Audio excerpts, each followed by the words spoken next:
Oh, I see what you're doing.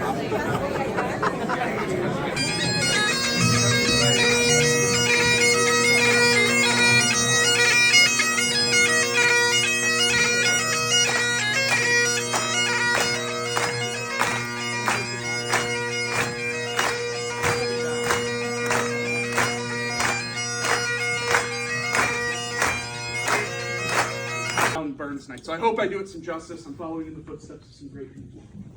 So, fair far your honest sonsy face, great chieftain of the pun race. Above them all you take your place, pinch, right, or them. Well, all you are the old grace, as long as me arm. Road and trencher, there you feel. You heard these, like a distant hill. Your pen would help to mend a mill in time o' need, but through your pores the dews distill, like amber bead. His knife, so rustic, leather-necked, and cut you up with ready slit, trench in your cushioning trail, like orange.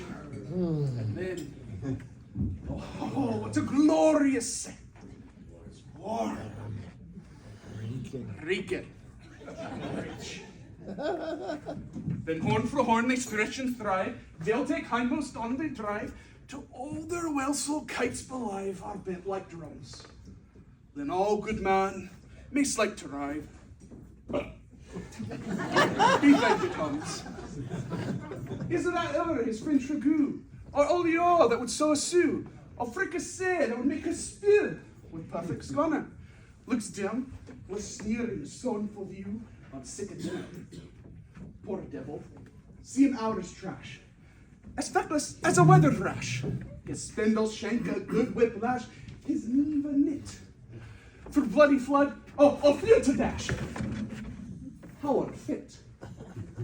But mark the rustic haggis fed, the trembling earth resounds his tread.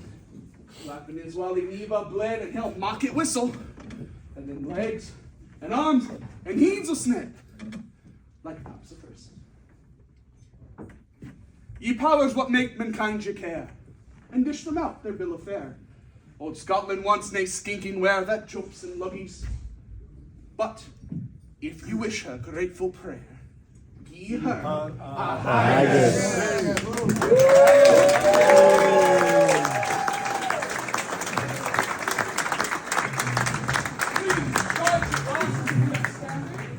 To the haggis.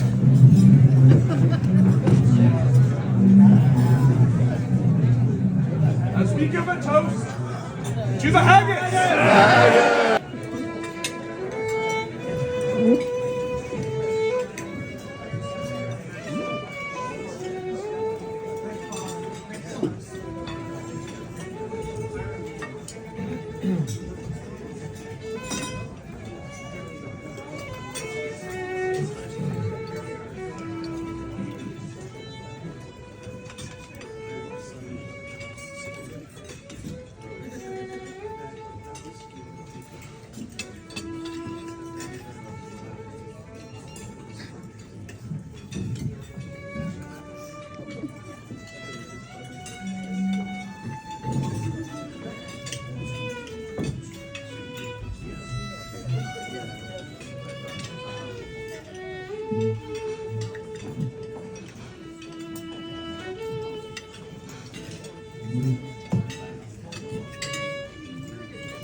Scotland's bard, began on the 25th of January 1759 in a cottage in the village of Alloway in Ayrshire, and his tenant farmer parents made sure that their young son had a good, sound education, and young Robert excelled academically.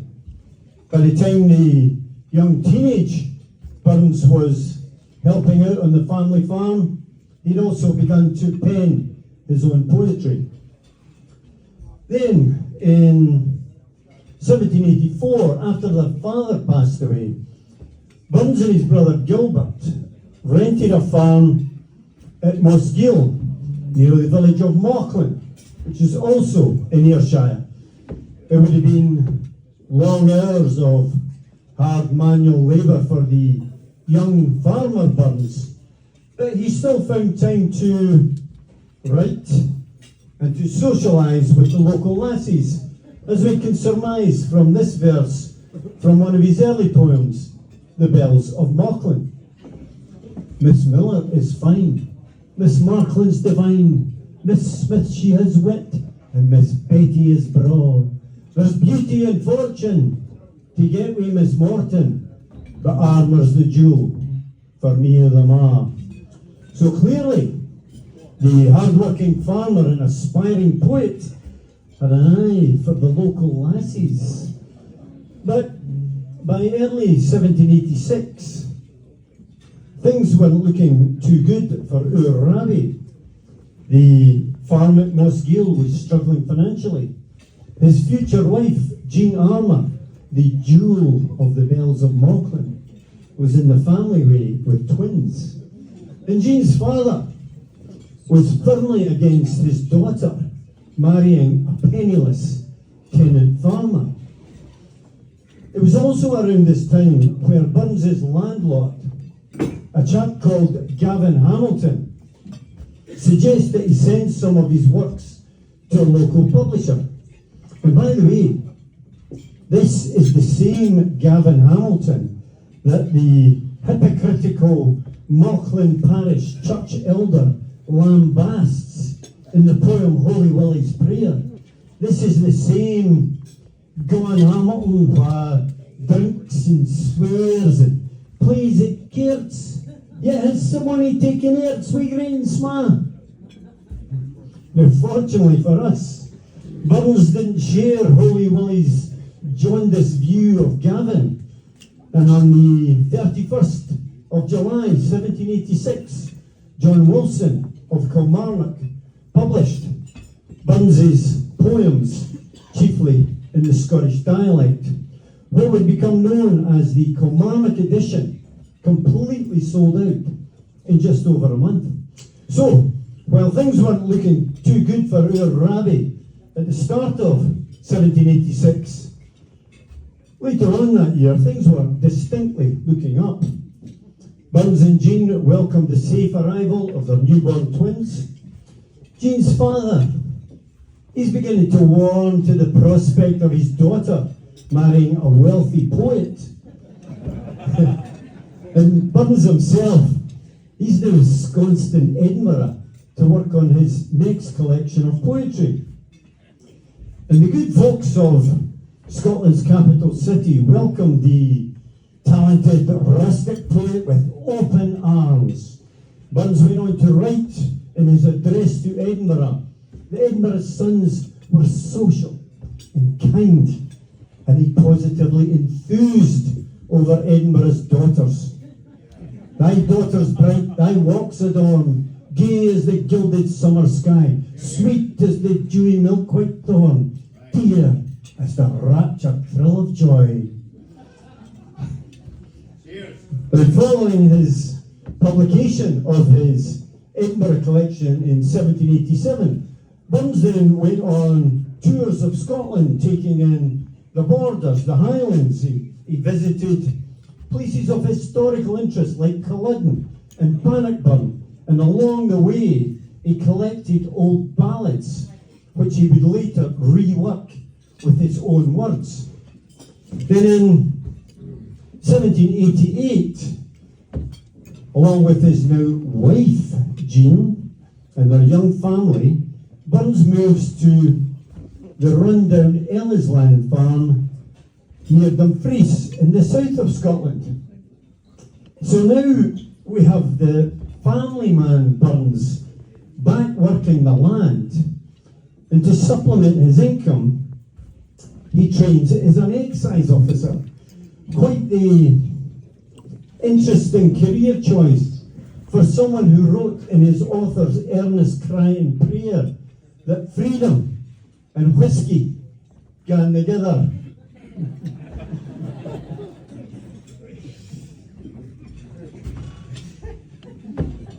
However, it was also around this time where Burns had embarked on a collaboration, a very productive collaboration with music publishers. First of all with James Johnson on his Scots Musical Museum, and then some years later with George Thompson on his select collection of original Scottish airs. Following Burns's sojourn to Edinburgh and his tours around Scotland, he had effectively evolved his literary landscape from the region of Ayrshire to the nation of Scotland, and from predominantly focused on poetry, more towards music and song. And it was during his time in Dumfries that Burns, certainly in my humble opinion, produced some of his finest work, such as The Eternal Song of Friendship, Auld Lang Syne, A Cautionary Tale of Tam O'Shanter, the romantic classic, A Red, Red Rose, the patriotic Scotswahey, the political, Such a Parcel of Rogues in a Nation, and the idealistic, A Man's a Man, for all that. Sadly, it was also in Dumfries where Burns, surrounded by his wife Jean and young family, passed away on the 21st of July, 1796, at only 37 years of age. There can be no doubt that during his short lifetime, the words of Burns in poem and song touched many a heart and soul. Ayrshire's ploughman poet had left this earth as Scotland's national bard, but his global legacy was only just beginning to unfurl. Following the foundation of the Greenock Burns Club in 1801, Burns was the first poet to be honoured by a global network of clubs dedicated to his life and works. Here in San Francisco, the Burns Club was formed in 1853. Today, Burns Suppers are California's oldest and longest running annual Scottish cultural celebration.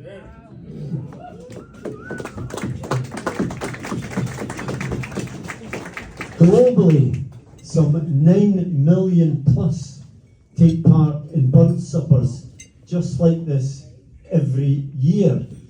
Globally, there are more statues dedicated to Robert Burns than any other non-religious figure. There's one close by here in Golden Gate Park. Its very existence speaks volumes of the determination of the local community to memorialise their literary hero. In December 1896, Chief D.R. McNeill of the Caledonian Club publicly expressed his wish to see a statue of Robert Burns in Golden Gate Park.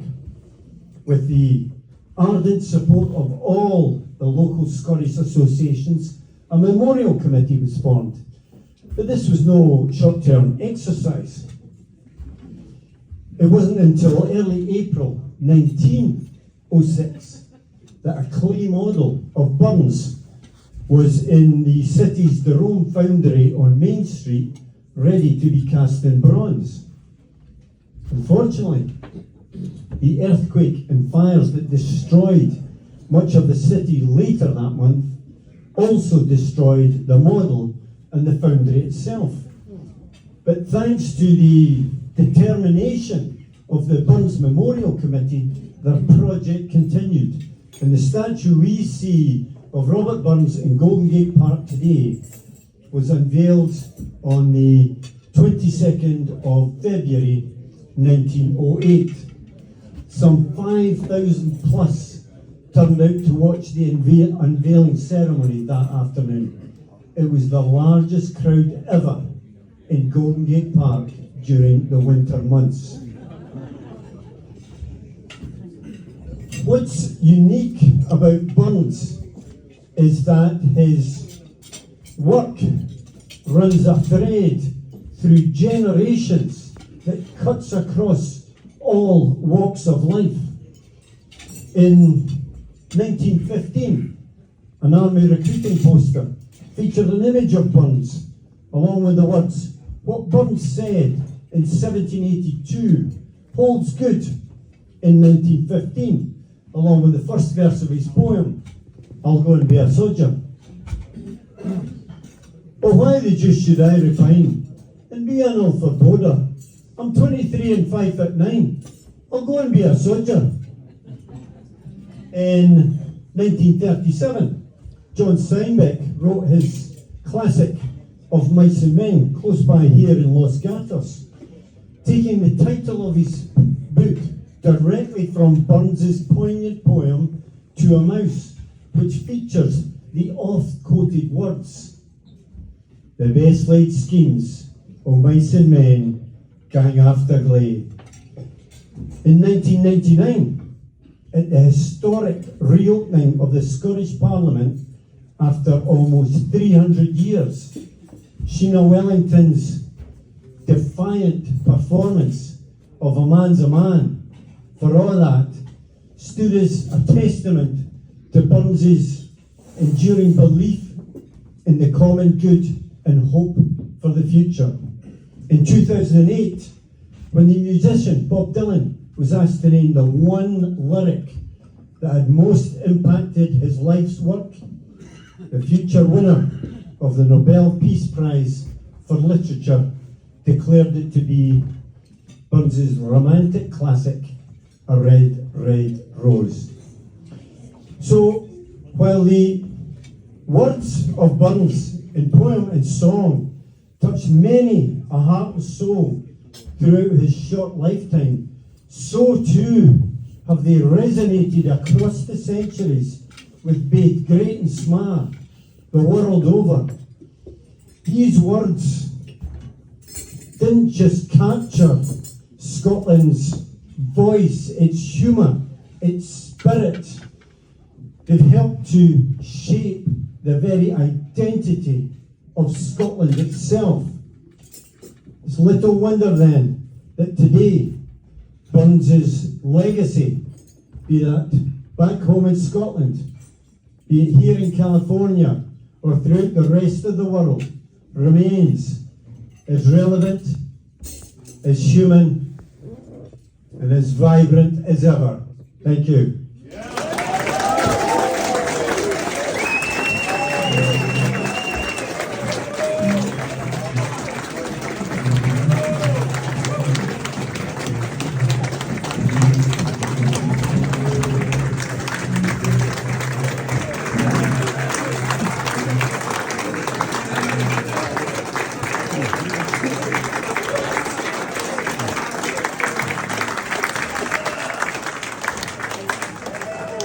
Ladies and gentlemen, it's traditional after the immortal memory. Please charge your glasses, and if you're able, please be upstanding.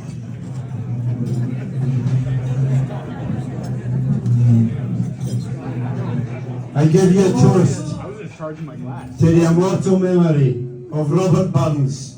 Robbie. My brother.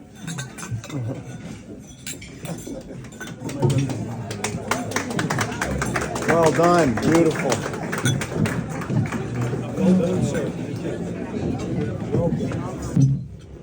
Scottish national anthem. Unfortunately, we don't have our own, but I personally believe that this song, Scots Way, should be a national anthem. There we go.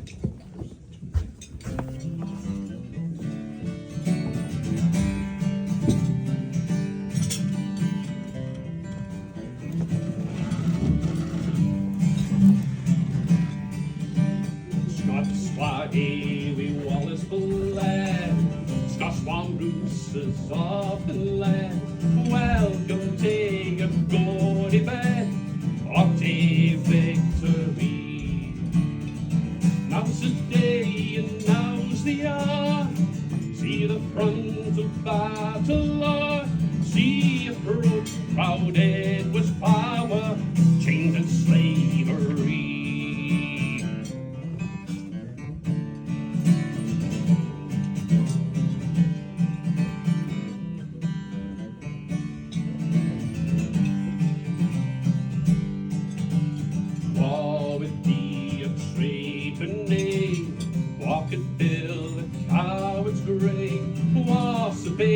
As be a slave, let him turn and flee.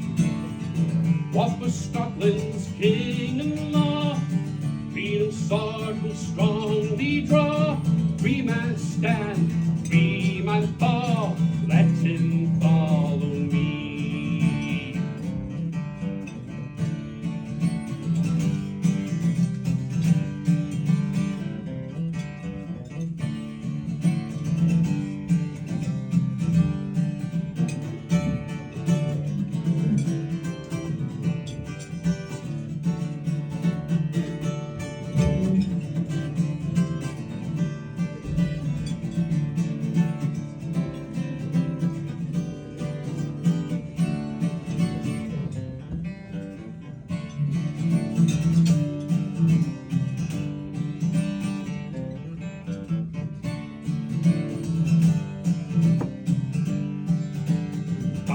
Oppressions, woes and pains, by your sons and servile chains, we will drain our devious veins, but they shall be free.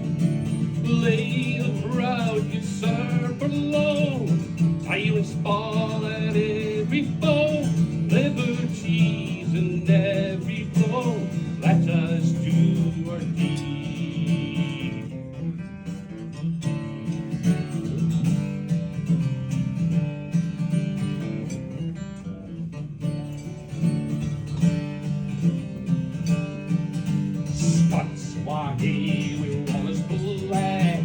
Scots one Bruce has often led. Welcome to your glory bed, or to victory.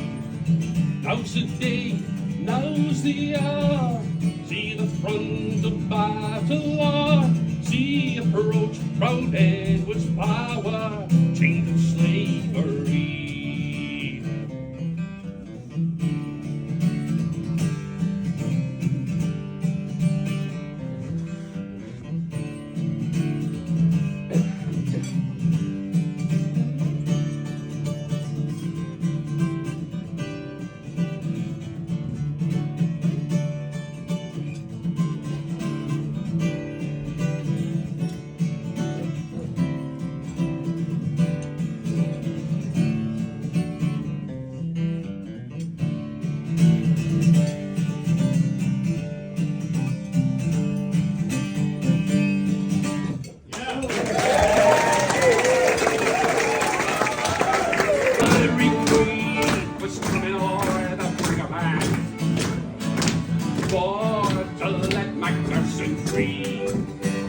But they put the crooks a quarter of four, and they hung him they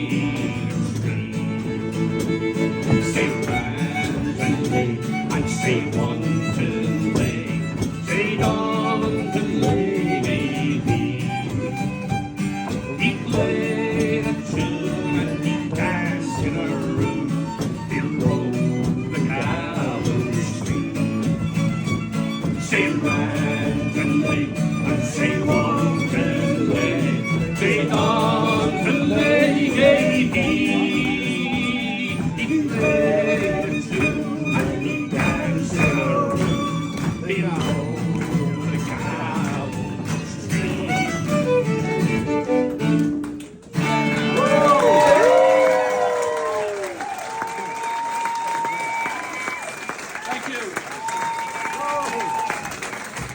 Nazis by Klansman Bill and Lady Melissa of Clan McFarland is probably best held in abeyance, at least until a final decree is issued after the arbitration in family court. Now, I promised you all that we would talk about the Norwegian Club here. So I think we'll end our comments. Oh, but first, I should say this about the evening performances by Mullen and Daldry. Burns himself was a great lover of the fiddle, and he played it. And in fact, he often used existing popular fiddle tunes as inspiration for his own songs, as we heard tonight. He reportedly played a 1750 era instrument called the Grieg fiddle during dance lessons that he gave in Ayrshire. Needless to say, Burns didn't simply stand and verbally recite lyrics to the songs he wrote. Like Daldry, he sang them. The Mullen Daldry duet reminds us of their predecessors, the late folk singer Alex Beaton and his accompanist, world-famous fiddler Alston Fraser. Those two gentlemen performed together during concerts and closing ceremonies at our games for years. It is heartwarming to see you two Klansmen stepping into their gilly brogues, as it were, and carrying on this tradition. I really applaud you both. And now, bringing these comments to their long overdue conclusion, keep that thing away from me. I want to talk about an incident that occurred in 1612. An army of Scottish soldiers was recruited as mercenaries at the behest of the King of Sweden, then at war with Norway and Denmark. All were recalled when the king had second thoughts about his planned invasion, but word never reached one company of mercenaries who had already sailed to Norway from the nearby Orkneys. On their journey through a narrow mountain pass, they were ambushed by Norwegian farmers. Defending their homeland. Trapped between steep cliffs and a river, most were killed after their captain fell when the first shot was fired. The remaining mercenaries immediately surrendered, hoping to be ransomed as POWs. Annoyed while waiting for a delayed response to their ransom demands, the Norwegians got bored and proceeded to drunkenly use their captives as fodder for cannon practice. So much for the coveted Nobel Peace Prize in Oslo. A mere faction of the company, just 15 survivors, were finally released to tell their tale of terror back home. Over time, this story became a Norwegian folk ballad portraying the Scots as doomed invaders. This ballad of Herr Zinkler is a song remembered today across Norway, Denmark, Iceland, and the Faroe Islands. A sad story of war, warning, and loss on both sides. One of the survivors, incidentally, was the son of the slain captain, and that individual's direct descendant is in attendance here tonight. The great-great-great-great-great-great-great-great-grandson of Herr Zinkler is our own First Chieftain Alex Sinclair. Now, I see he is impatiently awaiting the return of his microphone. So, ladies and gentlemen, please charge your glances and be of sentiment for the final toast of the evening. I give you the artist.